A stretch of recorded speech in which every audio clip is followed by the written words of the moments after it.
¿México es un estado fallido? Bueno, es una de las explicaciones para que pase algo tan tremendo como lo que se acaba de escuchar, ¿no?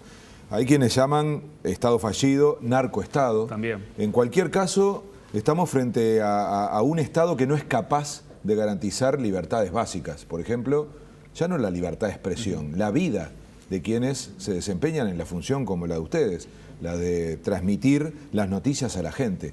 Y sobre todo el periodismo independiente, ¿no? Hay que entender que muchos de estos mensajes están dirigidos no en general al periodismo, sino a los que hacen determinado tipo de periodismo, a los medios y a quienes trabajan en esos medios. Yo si tuviera que titular de dos maneras a México hoy, sería por el lado de la impunidad y de la desigualdad, que están muy relacionados, porque lo que pasa en México es precisamente para sostener un estado brutal de desigualdad, se necesitan niveles de represión y de impunidad. Es decir, que cuando se reprime, por ejemplo, a la prensa, luego no se resuelvan esos casos. Entonces, se decía 11 periodistas asesinados en el 2017. Hay un ícono este año que fue la muerte del asesinato de Javier Valdés, un periodista que se dedicaba al narcotráfico. Él siempre dijo, fue por casualidad, no era su especialización. Sinaloa, ¿no? Miren qué estado. Fue poco después del asesinato de Miroslava Brecht, que también una periodista muy importante que había enfrentado y denunciado al narcotráfico, pero al final son 100 casos en 15 años. O sea, a esta altura es más riesgoso ser periodista en México que manejar un auto. Y miren que en México hay que manejar. En lo que va del año, 276 periodistas fueron agredidos en México por estar en temas de investigación y esto que decías vos, el vínculo con el narcotráfico. Sí, ¿no? pero perder la vida ya es algo que realmente pasa todos los límites. Y fíjense que 36 asesinatos de periodistas durante el gobierno de Peña Nieto, que era un gobierno además que hablaba mucho de evitar eso, ¿no? De un hombre que viene de los medios, que tiene mucho que ver con la televisión. Él decía, bueno, esto se va a acabar. Y yo diría, bueno, hay un último caso de un periodista de Cándido Ríos, de Veracruz, que incluso estaba bajo protección del Estado.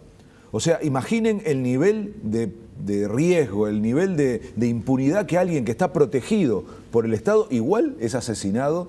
Y tiene que ver con las conexiones, se decía también en el informe, entre, digamos, el crimen organizado y también el Estado. Bueno, o el no Estado. Marcela Turati, una periodista mexicana con la que estuvimos hablando y ya vamos a ver la entrevista, nos decía eso, ¿no? Lo difícil que es distinguir cuando estás hablando con alguien de confianza, que por más que sea alguien del Estado, te puede estar enviando a una emboscada o puede estar compartiendo tu información. Y hace no tanto tiempo estuvo el famoso caso del malware que compró el gobierno de México para infectar los celulares de los periodistas y tener un control de todas sus llamadas y toda su información. Porque lo que se combina en todos los casos, y si ustedes ven casi la mayoría, la inmensa mayoría de los casos de asesinatos o de persecución tienen que ver con periodistas que investigan crimen organizado y corrupción política.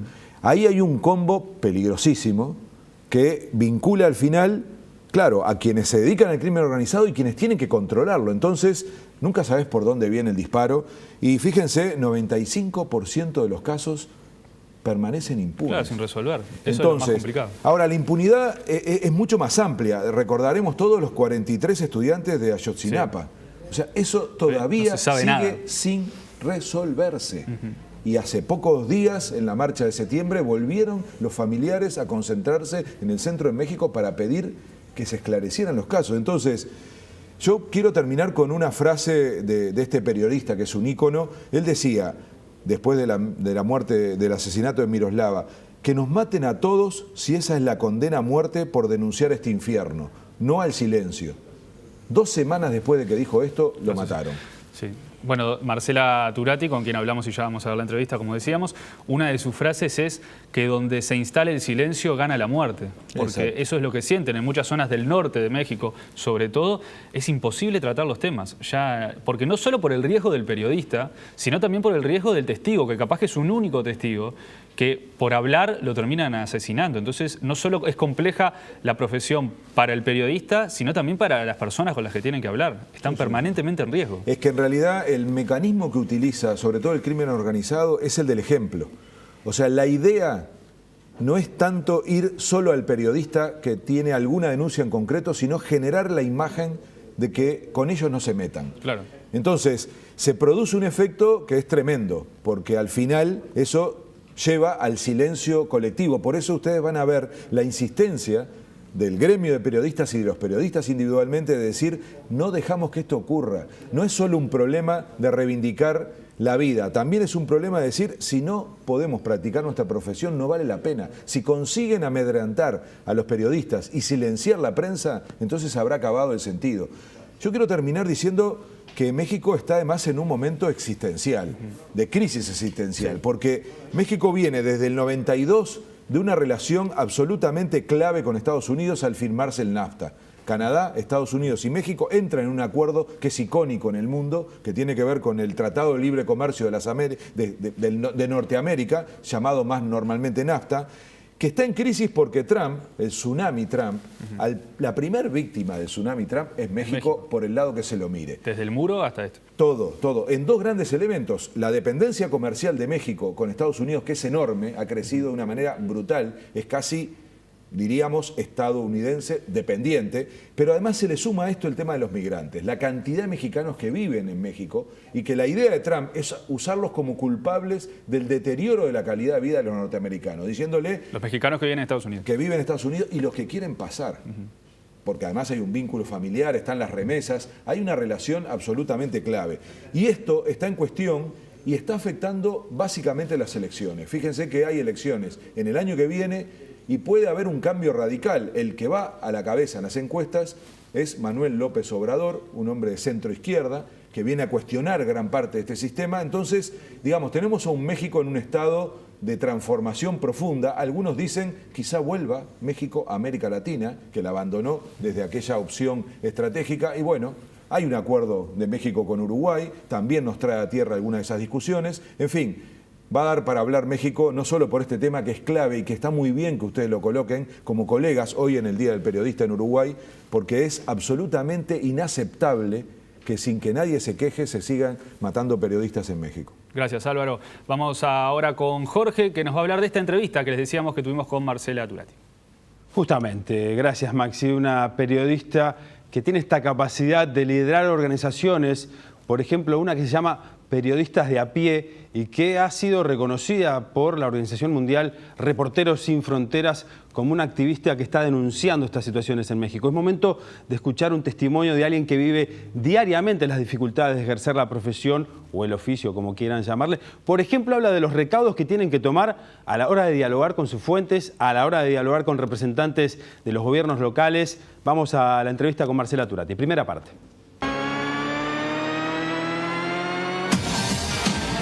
En el norte del país o en zonas donde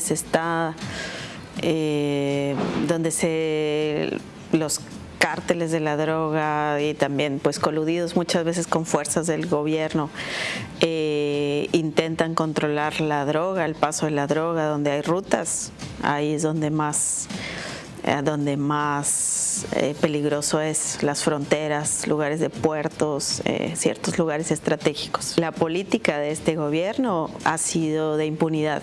Si asesinan a un periodista, no se investiga, nadie llega a la cárcel, y eso es solo un mensaje que invita a cualquiera que quiera agredir a un periodista a hacerlo. Llevamos ya varios años tratando de crear colectivos de periodistas en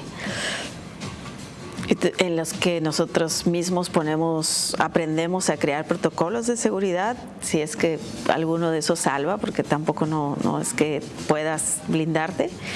Entonces a veces nos monitoreamos entre nosotros, entre los reporteros, para cuando vas a una misión, cuando tienes que ir a un lugar peligroso, pues hay alguien que está monitoreándote, dejas escrito dónde vas a estar, si no llamas a tal hora. Ya hay un plan para ver qué se tiene que hacer, a quién se tiene que alertar porque algo salió mal.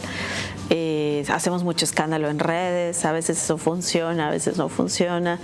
Y tomamos cursos de esto, de seguridad física, digital, autocuidado emocional, no sé, como trabajo en lugares de riesgo.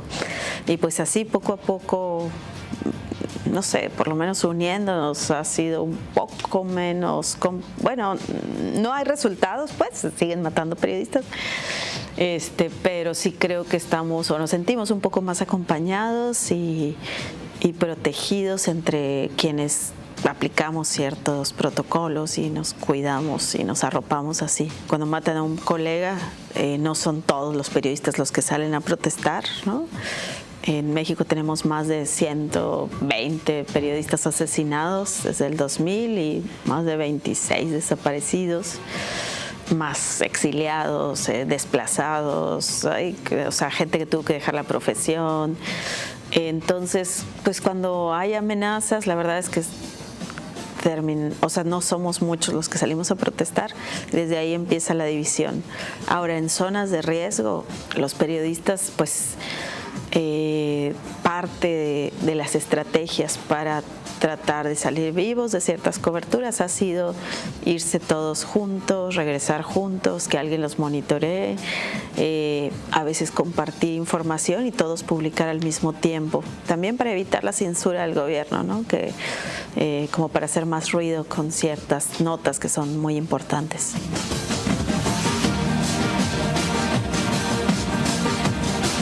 Bueno, Álvaro, ahí veíamos el testimonio de Marcela Turati. ¿A qué distancia está Uruguay de esta realidad, de tener que trabajar de esa forma en el periodismo?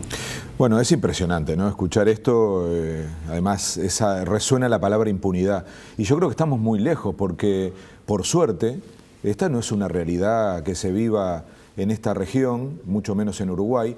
Colombia pasó por esta situación de manera muy fuerte y de alguna manera migró parte del crimen organizado de Colombia a México, y eso ha generado que el primer efecto sea justamente cómo se trata desde el crimen organizado y desde lo que no hace el Estado a los periodistas y a su seguridad.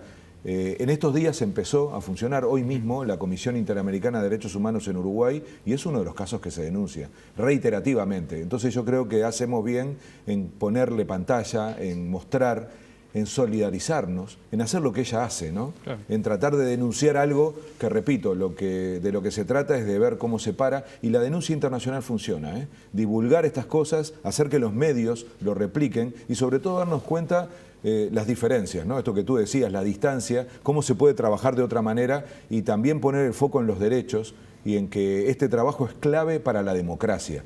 Se trata de la calidad de la democracia. La calidad de la democracia depende mucho de la libertad de los medios de expresión y de la posibilidad de que la gente conozca lo que realmente está pasando. Por último, Álvaro, se ha hablado mucho en Uruguay desde que la ley de la legalización de la marihuana, de la lucha contra el narcotráfico, ¿no? Ese camino que lleva adelante México desde el año 2006 y que ya ha dejado 100.000 muertos y 30.000 desaparecidos en 10 años, estas cifras del 2016.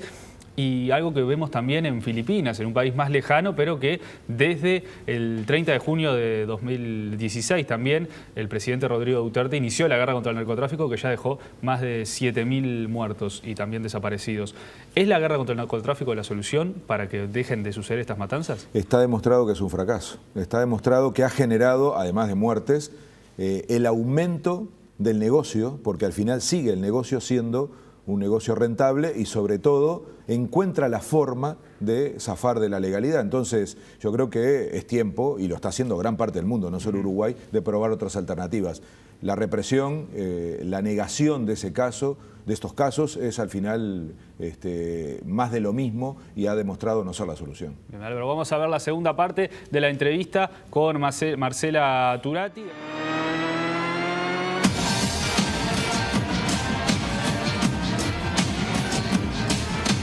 Yo soy privilegiada porque yo vivo en la Ciudad de México, entonces de alguna manera estoy más protegida, pero cuando viajo a algunos estados a hacer reportajes, pues sí, me pasa lo que viven los reportajes locales, ¿no? O sea, que te están siguiendo, que te dicen que te vayas, que no puedes seguir ahí.